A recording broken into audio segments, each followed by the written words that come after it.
Hi అండి, అందరికీ నమస్తే. ఈరోజు వచ్చేసి ఎగ్ రైస్.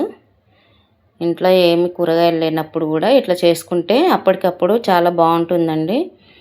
ఎవరన్నా ఇంటికి చుట్టాలు వచ్చినప్పుడైనా సరే ఇలా చేసుకోవచ్చు. చూడండి, చాలా బాగుంది, చాలా టేస్టీగా ఉందండి. అన్నీ సరిపోయినాయి. మీరు కూడా ఇలా చేసి చూడండి. మీకు రాదని కాదు, వస్తుండొచ్చు, కానీ నేను చేసినట్టు కూడా చేసి చూడండి ఒకసారి. చాలా బాగుంటుంది, చాలా టేస్టీగా ఉంటుంది. అప్పటికప్పుడు పొయ్యి మీద కడాయి పెట్టి నూనె వేసుకోవాలండి. 2 గుడ్లు ఒక గిన్నెలో పగలగొట్టి పోసుకొని మొత్తం కలుపుకోవాలండి. గుడ్లు అది నీలం ఉంటుంది కదా, అది విడిపోయేలాగా కలుపుకున్న తర్వాత నూనెలా వేసేసుకోవాలి. వేసేసుకొని కొంచెం కలుపుకోవాలండి, గడ్డగట్టకుండా. కొంచెం చిటికెడంతా పసుపు, కొంచెం సాల్ట్ వేసి కలుపుకోవాలండి. ఇలా కలుపుతుంటే ఇట్లా గడ్డలు కట్టినట్టు అవుతుంది కదండి. గుడ్లు ఒక దగ్గరికి గడ్డల్లాగా అయితే ఒక్కొక్క పీస్ కింద వస్తాయి అన్నమాట. అట్లా కాకుండా విడివిడిగా అయ్యేలాగా చూసుకోవాలి. ఇంకా కారం అండి, తగినంత కారం. నేనైతే 1 స్పూన్ వేసుకున్నాను. మీరు ఇంకెక్కువ తినాలనుకుంటే వేసుకోవచ్చు, కొంచెం ఎక్కువ. ఎందుకంటే మళ్ళీ దీనిపైన మసాలా వేస్తామండి, చికెన్ మసాలా. అందుకనేసి కారం కొంచెం తక్కువనే వేసుకోవాలి. కొంతమంది ఎక్కువ తింటారు, కొంతమంది తక్కువ తింటారు కదా.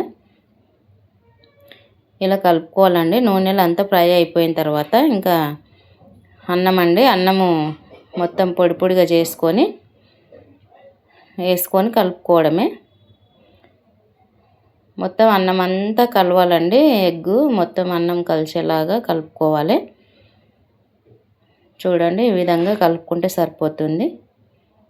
10 నిమిషాలలో అయిపోతుందండి అన్నం వండి పెట్టేసుకుంటే. ఎప్పుడన్నా మన ఇంటికి సడన్గా చుట్టాలు వచ్చినప్పుడు కూరగాయలు ఏమి ఉండవు, అప్పటికప్పుడు వండాలన్నా లేట్ అవుతుంది.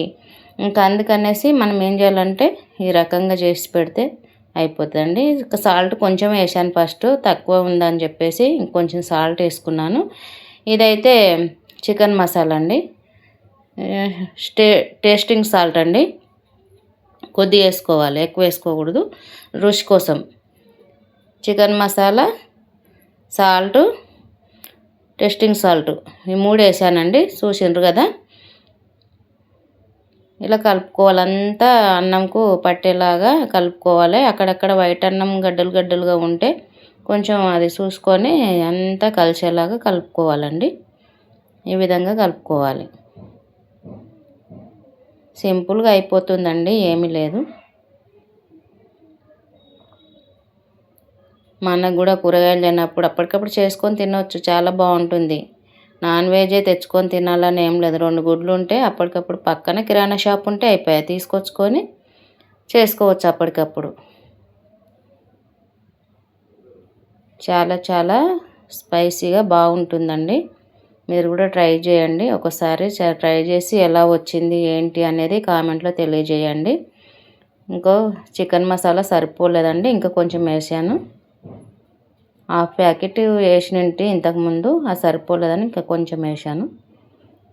ఎగ్ రైస్ అంటేనే కొంచెం స్పైసీగా ఉండాలి కదండి, సప్పగా ఉంటే బాగోదు. అందుకనేసి 1 స్పూన్ కారము, 1 spoon garam masala, chicken masala, Everest ఉంటుంది కదండి, అదే ప్యాకెట్ల మసాలానే వేసిన. మీరు కావాలంటే ఇంట్లో తయారు చేసుకున్నదైనా వేసుకోవచ్చు. ఇలా చేసుకుంటే పిల్లలకు కూడా అప్పటికప్పుడు చేసి పెడితే కూడా ఇష్టంగా తింటారు. ఇట్లా చేసి చూడండి మీరు, చాలా బాగుంటుంది.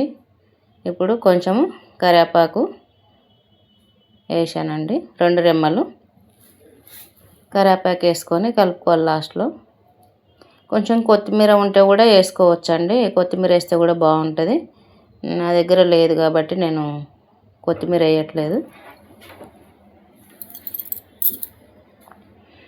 చూడండి, ఇలా వస్తుంది, చాలా బాగుంటుంది. మీరు కూడా ట్రై చేయండి. కొంచెం అన్నంకి మసాలాలు పట్టేలాగా కొద్దిసేపు చిన్న మంట మీద పొయ్యి మీద పెట్టి కలుపుకోవాలండి.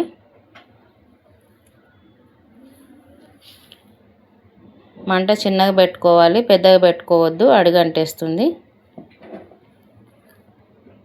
చూడండి, ఇలా వస్తుంది. కలర్ కూడా చాలా బాగుంటుంది కలర్ఫుల్గా.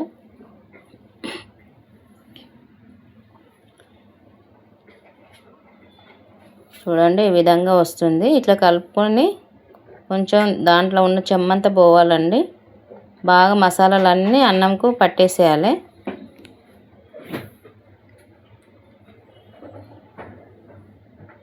ఇంకా స్టవ్ ఆఫ్ చేసుకొని దింపుకోవడం అండి. అయిపోయింది.